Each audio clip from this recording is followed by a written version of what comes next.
జలుబు చేయకపోయినా మనలో కొంతమందికి ఎప్పుడూ ముక్కులో బెరడా పెట్టినట్టుగా ఉంటుంది. ముక్కును ముట్టుకుంటే నొప్పిగా ఉందని చెప్తూ ఉంటారు. ఇక తల కిందకు దించినప్పుడల్లా తలనొప్పితో పాటు కనుబొమ్మలు రెండు జివ్వుమని లాగేస్తూ ఉంటాయి. ముక్కు నుంచి గొంతులోకి కఫం అంతా జారుతున్నట్లుగా ఉంటుంది. ఈ రకమైన లక్షణాలు కనిపిస్తుంటే సైనసైటిస్గా అనుమానించాలి. రోజువారీ జీవితాన్ని దుర్భరంగా మార్చే సైనసైటిస్ గురించి ఇప్పుడు తెలుసుకుందాం.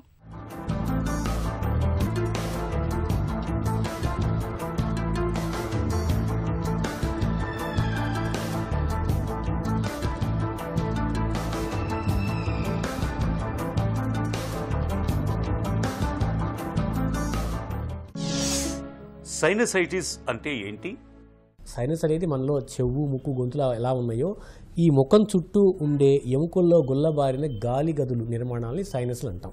ఈ సైనస్ వ్యాధులు ఇవేం చేస్తాయి? ముక్కు లోపల నుంచి అనేక రంధ్రాలు అంటే వంపుగా తిరిగిన మార్గాల ద్వారా కనెక్ట్ అయ్యి ముక్కులోకి డ్రైన్ అవుతూ ఉంటాయి. ఈ సైనస్ అన్నిటిలో కూడా కాపాడడానికి వీలుగా సీలియా అంటే మనకి టూత్ బ్రష్లో ఉండే బ్రష్ లాంటి పొరలు ఉంటాయి.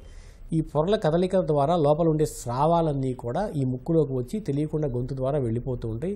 ఈ నిరంతరం జరిగే ప్రక్రియ ఎక్కడైతే మన శరీర భాగాలు బయట పొరలతో సంబంధాన్ని కలిగి ఉంటాయో అన్ని చోట్ల కూడా ఒక రకమైన తేమ, తడి ఉంటుంది. ముక్కులో కానీ, నోట్లో కానీ, కంటిలో కానీ, మలద్వారంలో కానీ ఏ భాగం అయితే బయటకు ఓపెన్ అయి ఉంటే వీటన్నిటిలో కూడా నిరంతరం తేమ ఉంటుంది. అలాగే ఈ ముక్కు లోపల ఈ సైనస్లో కూడా తేమ ఉండి బయటికి స్రావాలు వస్తూ ఉంటాయి. ఈ రావడానికి బయటకు వచ్చే దారుల్లో, మార్గాల్లో వంపు తిరిగి ఉంటాయి. సన్నగా ఉండటం వల్ల కొన్ని పరిస్థితుల్లో ఇవి మూసుకుపోతూ ఉంటాయి. ఈ మూసుకుపోవడానికి కారణాలు ఏంటంటే ముఖ్యంగా మనం ప్రధానంగా చెప్పుకోవాల్సింది ఎలర్జీ. ఈ ఎలర్జీ వలన వచ్చే అలర్జిక్ రైనైటిస్ ద్వారా వచ్చే సైనసైటిస్, దీని ద్వారా వచ్చే అలర్జిక్ పాలిప్స్, ఇవన్నీ కూడా ఒక రకమైన స్పెక్ట్రమ్ ఆఫ్ డిసీజ్ కింద మనం క్లాసిఫై చేస్తాం. దీన్నే క్రానిక్ రైనోసైనసైటిస్ కూడా అంటాం. సైనసైటిస్ ఎందుకు వస్తుంది? రకరకాల పదార్థాలు, ఒక్కొక్క మనిషికి ఒక్కొక్క పదార్థం ద్వారా అలర్జీ రావచ్చు. కొంతమందికి వాసనలు అలర్జీ కారణం అయితే, కొంతమందికి ఆహార పదార్థాలు అలర్జీ కారణం అవుతాయి. కొంతమందికి ఈ వాతావరణంలో టెంపరేచర్లో ఉండే వ్యత్యాసాలు కూడా అలర్జీని కాజ్ చేస్తాయి. అలర్జీ వల్ల ఏమవుతుంది? ఫస్ట్ ఏదైనా ఒక రేణువు ముక్కులోకి ఎంటర్ అయిన వెంటనే ముక్కు తుమ్మును సృష్టిస్తుంది. అంటే ఆ రేణువుని అక్కడి నుంచి పంపించడం వీలుగా ముందుగా తుమ్ము, అది ప్రొటెక్టివ్ రిఫ్లెక్స్, తుమ్మటం ద్వారా ఆ రేణువు బయటికి వెళ్ళిపోవాలి. ఆ తర్వాత మనం ఏం చేస్తాం? దుమ్ము పడినప్పుడు కడుగుతాం కదా, అట్లాగే ముక్కులోంచి కూడా నీళ్ళు ఎక్కువ వస్తాయి. అంటే దాన్ని ఏర్పడిన ఆ ఫారిన్ మెటీరియల్ని బయటికి తోయటం కోసం చేసే ప్రయత్నం అనమాట. కానీ ఈ అలర్జీ ఉన్న పీపుల్లో ఏంటంటే అది వెళ్ళిపోయిన తర్వాత కూడా కొన్ని రకాల రసాయనిక మార్పులు, ఇన్ఫ్లమేటరీ చేంజెస్ అంటాం, ఇవి జరగటం వలన ఎలర్జీలు అనేవి ఎక్కువ అవుతూ ఉంటాయి. అలాంటి రేణువే మళ్ళీ ఇంకోసారి రావడం వలన బాడీ ఇంకా తీవ్రంగా స్పందించి ఇంకా ఎక్కువ నీళ్ళను సృష్టించడం, మళ్ళీ ఎక్కువ తుమ్ములు రావడం జరుగుతుంది.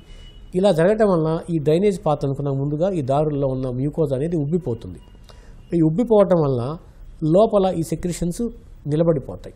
ఈ స్రావాలు నిలబడిపోవటం వలన దానిలో బ్యాక్టీరియా వృద్ధి చెందుతుంది. ఈ బ్యాక్టీరియా వృద్ధి చెందినప్పుడు మనకి క్లియర్గా ఉండే ద్రావాలన్నీ కూడా చిక్కగా మారిపోతాయి. తర్వాత పసుపచ్చగా మారుతాయి.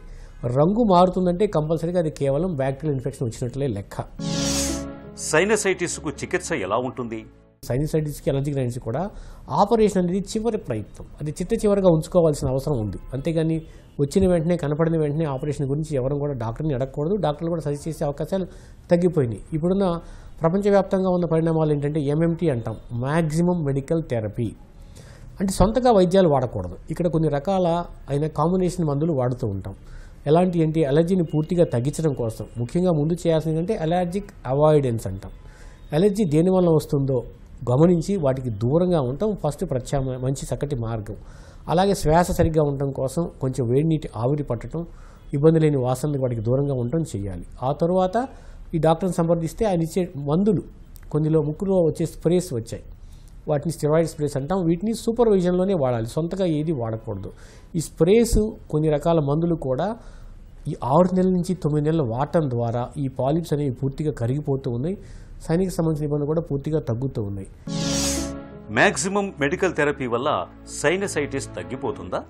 ఈ నివారణ మార్గాలు ఏంటంటే మనకి ఈ పాశ్చాత్య పోకట్ల వల్ల వచ్చే మనం వాడే ఈ స్ప్రేస్, సబ్బులు, వాసనలు అత్యధికంగా వాడే ఈ సెంట్ల వల్ల కూడా ఇబ్బందులు ఎక్కువ అవుతుంది. అలాగే ఆహారం, పాశ్చాత్యపు ఆహారపు అలవాట్లు, మనం చిన్నప్పుడు తినే ఈ సున్నుండలు ఇవన్నీ మర్చిపోయి పిజ్జాలు, బర్గర్లు ప్రయాణం చేస్తూ ఉండటం వల్ల కూడా ఈ అలర్జీలు ఎక్కువ అవుతుంది. అలాగే మానసిక ఆనందం, ఇమ్యూనిటీ లెవెల్స్ తగ్గడానికి కారణం కూడా ఈ మానసికంగా సరిగ్గా లేకపోవడం, ఈ ఒత్తిడి గురయ్యే వ్యవహారాలన్నీ కూడా నిత్యం ఒత్తిడితో ఉండటం వలన కూడా ఈ ఇమ్యూనిటీ లెవెల్స్ తగ్గిపోవడం వల్ల కూడా ఈ ఇన్ఫెక్షన్ శాతం పెరుగుతూ ఉంది.